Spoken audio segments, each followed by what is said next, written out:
Donc on y va, on va commencer le chapitre numéro 3 et on va parler d'un gros morceau qui est Flexbox. Donc on ouvre Flexbox partie 1, on ouvre également le premier fichier de chapitre 3 et comme d'habitude on va aller à début de formation. Lorsqu'on a parlé des displays, on avait vu que lorsqu'on met Flex, eh ben ça utilise Display Flex, vous voyez ça les met en ligne. Donc ça, c'est pour utiliser Flexbox. À partir de là, on a plusieurs propriétés que l'on va pouvoir utiliser, notamment la gap qui est la gouttière, donc l'espace entre nos éléments. Si ici je fais un flex, donc ça va se mettre en ligne et je vais donner un gap, par exemple 2, il va y avoir une gouttière de 2 entre nos éléments, à gauche et à droite, en haut et en bas. Et on va pouvoir gérer donc X pour à gauche et à droite, Y pour en haut et en bas, si on veut simplement mettre de la gouttière en haut, en bas, ou à gauche ou à droite. Hop, Y ou X. Comme ceci. Ensuite, on va pouvoir gérer la direction, donc Flex Direction, parce que vous avez vu de base, lorsqu'on utilise Flexbox, ça les met en rangée. Donc vous voyez, tac, Flex.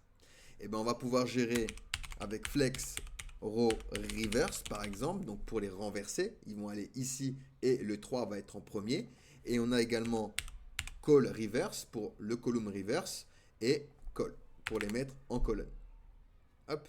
Et par exemple ici pour la gap, gap Y2, donc je vais mettre de la gap simplement en haut et en bas. Et vous voyez, j'ai bien mis de l'espace entre mes éléments. Ensuite, on va pouvoir gérer l'emplacement de nos items. Donc par exemple ici, je vais lui donner flex et on va pouvoir gérer l'alignement par rapport à X avec justify.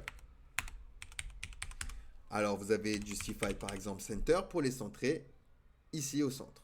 Vous avez également start qui correspond à la gauche. Vous avez également end qui correspond à la droite.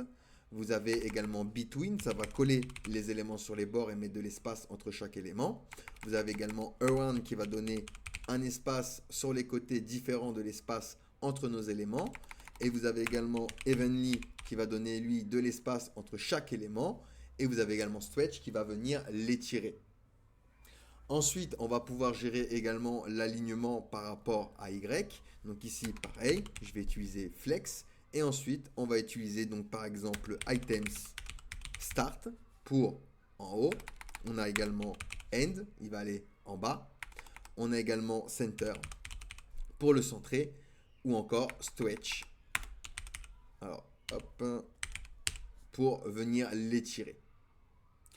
Ensuite, on va pouvoir gérer le wrappage. Donc par exemple ici, je vais utiliser flex et donc ça va me les mettre en ligne et je vais lui dire flex wrap pour qu'il wrap. C'est-à-dire que lorsqu'il a plus d'espace, hop, ils vont venir à la ligne. Vous voyez, comme vous avez pu voir ici, hop, tac, hop, nickel. Donc vous avez wrap, vous avez également wrap reverse, donc il va wrapper, mais à l'envers.